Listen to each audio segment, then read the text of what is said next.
Welcome back, everyone. We are talking patty pans. I literally had no idea what these things were until I worked at my local farm and started seeing this huge, crazy demand for them. People ask for them every day.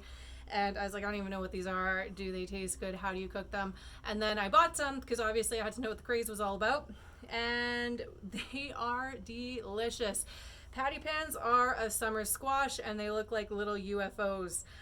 They grow anywhere, they start around this tiny size, or if you kind of forget about them, they can grow quite big and even bigger than this. You can cook these a variety of ways. Kind of the best way is to fry them up. Some people bake them in the oven. You can also dehydrate them, which is what we're going to do today. Dehydrating is such a good way to take advantage of high yield produce in its season. Patty pans kind of grow like zucchini. If you've ever had a zucchini plant, you know how quickly you can become overrun with zucchinis, and then it's like, I don't even know how to cook these. Do I even like zucchini enough to be eating all of these? So patty pans are kind of like a hybrid between a zucchini and a squash, if I were to sum it up. Except they're round and they look like a UFO, so they're kind of funny looking. I love to dehydrate these because they actually crisp up almost like a potato chip, and you can even season them before you dehydrate them, and then when you eat them, it's just like a healthy potato chip, if you will. Once you pull them out of dehydration as well, just throwing them in a sauce or in a pan and frying them up will get them going just as good as if they were purchased that day at the farm. So I wanted to show you the before so you can understand how dehydrating can really collapse down your produce. So this bowl is pretty well full. Now keep in mind we will be chopping off the stem and the bottom, and then we'll be slicing them up on the mandolin, which we'll be showing you next. If your patty pan's about this big or bigger, I would recommend cutting it in half and then slicing it from there.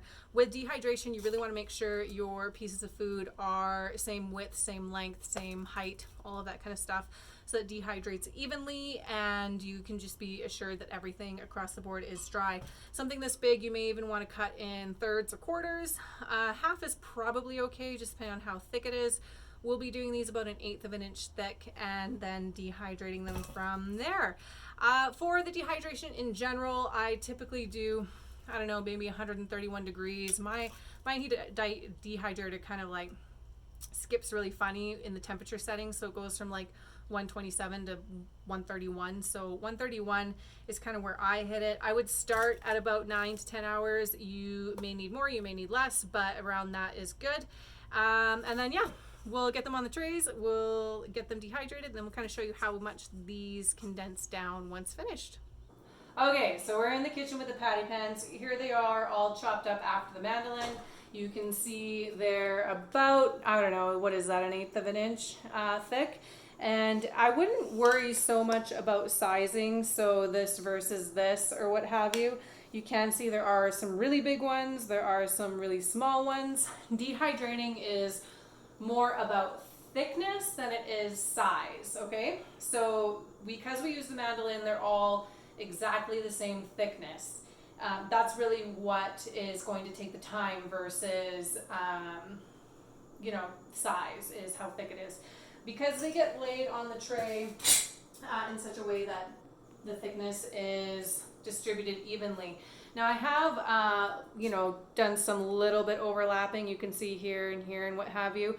I would not do this with juicier fruit because it'll all just stick together.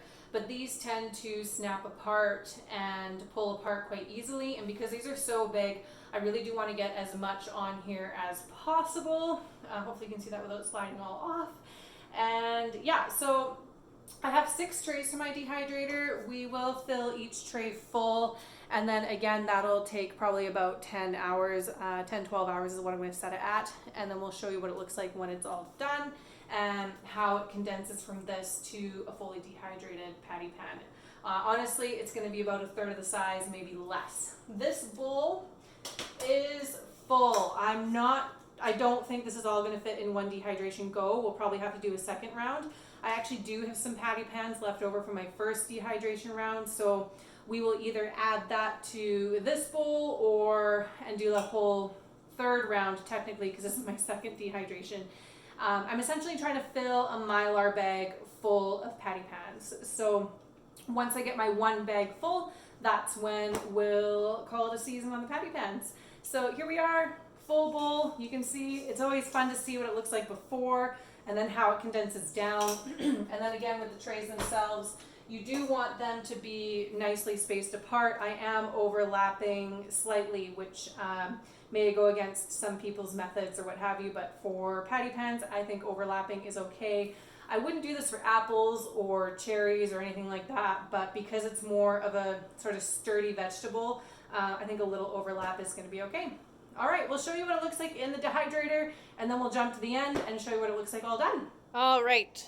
This is the dehydrator full of patty pans.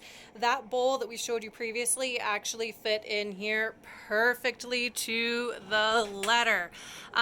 So we're at a temperature right now of 131. If I go less, it goes to 122, and if I go more, it goes to 140. I'm not a huge fan of that because some of the temperature recommendations are very specific. Most of what I do is at 131, and then actually 10 hours is fine. We're gonna start this at 10 hours.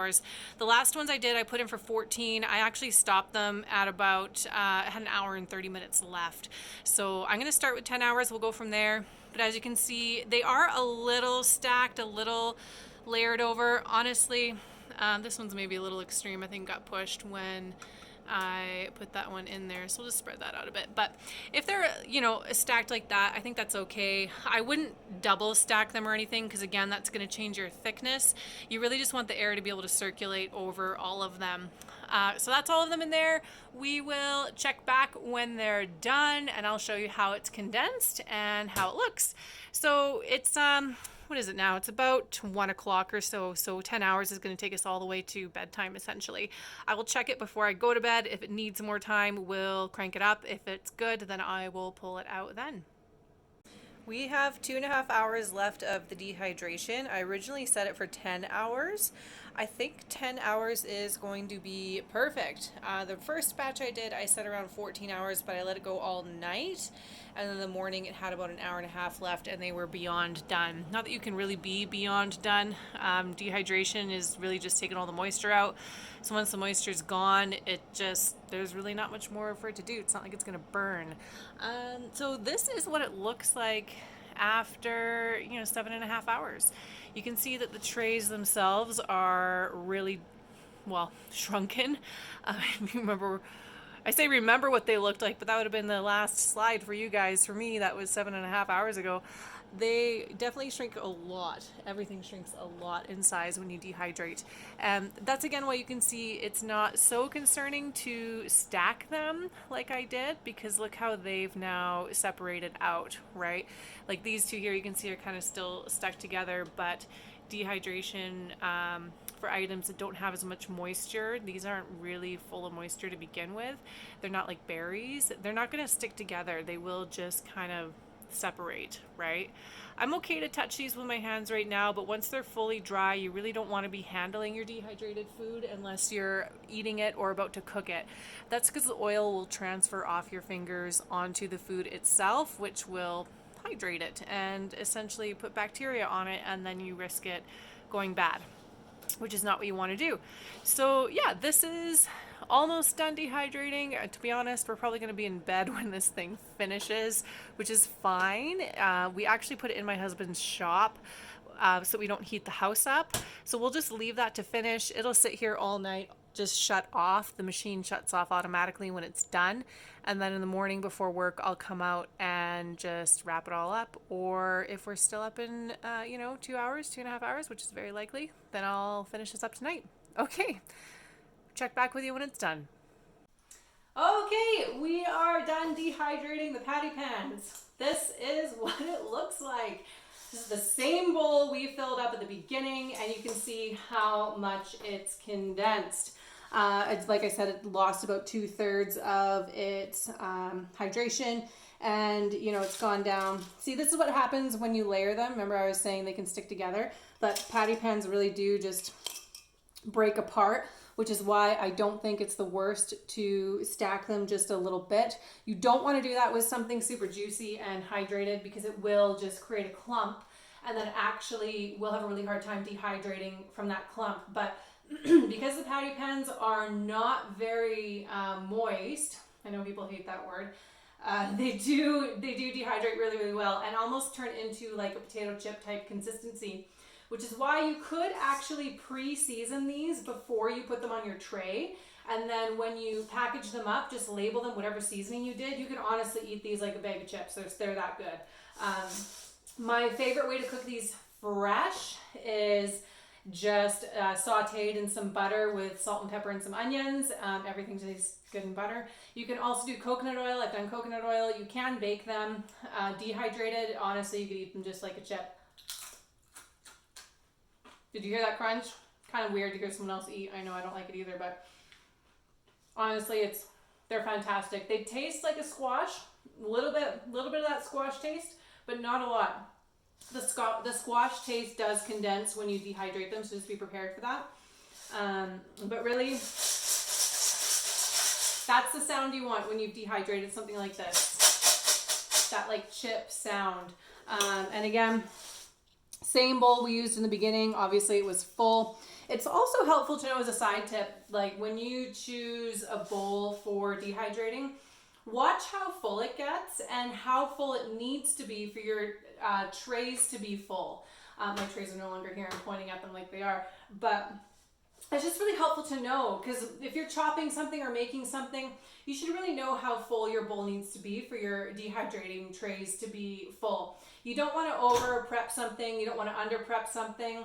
And then even to take that thought a little bit further, when you're going to the farm to buy something, or to your farmer's market or wherever you buy stuff, it's helpful to know how many pounds it takes to fill your dehydrator.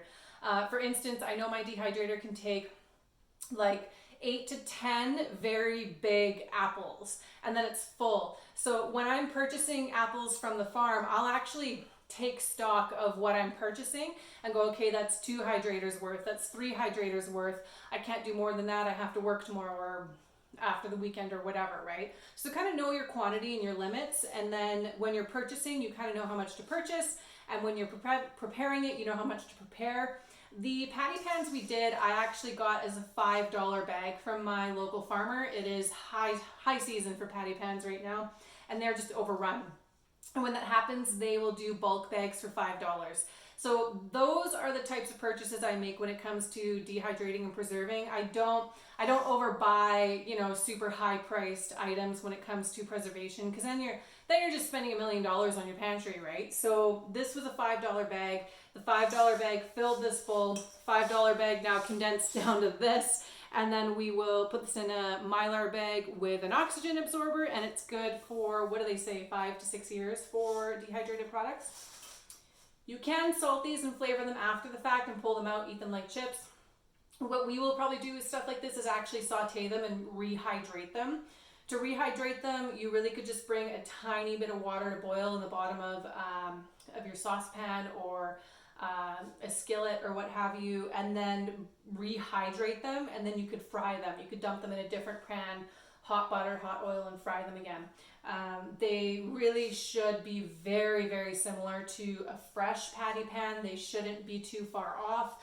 You could also throw this directly into a spaghetti sauce or a lasagna. Just sprinkle it on like it's a really big piece of seasoning, and it'll rehydrate in the cooking process.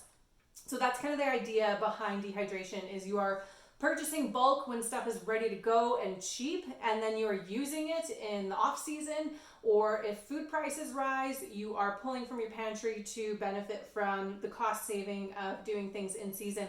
So this is my second round of dehydrating patty pans. I do have a little bit left over in the fridge, but I'll probably just end up cooking that fresh. And this will fill that bowl, and my first bowl, this will fill a dehydrate or a Mylar bag this big. I can't remember the actual liter size of this, but it's a pretty standard size. It looks like 12 by 8, or maybe 8 by 14. That actually sounds better. Probably 8 by 14. Then we do put an oxygen absorber in. It is important not to touch your dehydrated products too much, because the oil on your fingers will transfer. So just, use a large funnel or dump it in there, and try not to touch it too much. If you feel like you have to touch it a lot, just put on a rubber glove and, transfer it that way. So there you go. That is the PattyPans dehydration from start to finish, and I hope you give these a try next time you see them in your supermarket or your farmer's market or your local farm. Again, just look for the little yellow spaceship and you'll know you're on the right track. Let me know what you thought in the comments, if you have done this, if you will try this, or if you have cooked it from dehydrated and what you think. Let me know what else you would like to see as far as dehydrated products, and we'll maybe try to make sure we get a video up. I do a lot of my stuff obviously when things are farm fresh, so by the time you comment, some things may have already gone out of season, but we will try and do lots more dehydrated food, because I know when people think of dehydration, they really just think of apples and granola, but it's so much bigger than that. And I'm looking forward to kind of showing you what else you can do. Thanks guys, and make sure you like, subscribe, all that good stuff, comment, tell me what you think, and we'll see you on the next one.